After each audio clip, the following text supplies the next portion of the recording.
here's a lesson that I learned from trying to hook up with a lot of girls off dating apps in my single years that applies to you as somebody that's trying to get your ex back. So when you're on a dating app like Tinder, okay, it's a waiting game. It's a game of how patient can you be to get that girl's attention. Or even, if you're a girl and you're talking to a high value guy, a guy that, is liked by a lot of women, it's the same thing. You can't overdo it in this process of texting. If you text twice in a row, if you, ask them out too soon, if you just seem over eager in general, like your text bubbles are bigger than theirs in general, okay? This is all signs that you're not going to be able to actually get that person out on a date. So one of the lessons that you learn as a single guy, this applies to you too, ladies, if you're watching this, okay, is that you have to be super fucking patient in the messaging process where it's not already established kind of what the power dynamic is and if this person's actually going to come out and spend some time with you. I'll give you an example.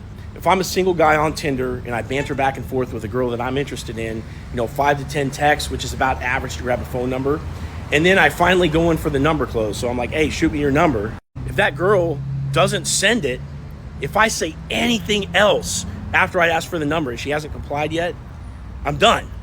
I got to be patient, stand firm in this request that I made, which is like, hey, shoot me your number. And a lot of times, if that girl if she's testing you, she's not quite sure if she wants to give it to you or not, she might wait 2 days before she just sends you the number. Subconsciously, she understands that she didn't comply with you right away and she was testing you to see what you would do. Would you freak out and, send her another message and be like, oh, I can't believe you won't give me the number, blah, blah, blah. She's trying to see if you're patient enough. Now, this patience subcommunicates that you're the type of person that is well-liked by other people. You can busy yourself in the meantime with the cool things in your life and not get too bent out of shape about this person that you're starting to talk to that didn't show up in the way that you wanted them to. You could be patient enough throughout this process. So these lessons are extremely applicable to when you start messaging your ex again. If you overdo it, you're gonna be done. If you ask them to get back together too soon, you're gonna be done. You have to be patient.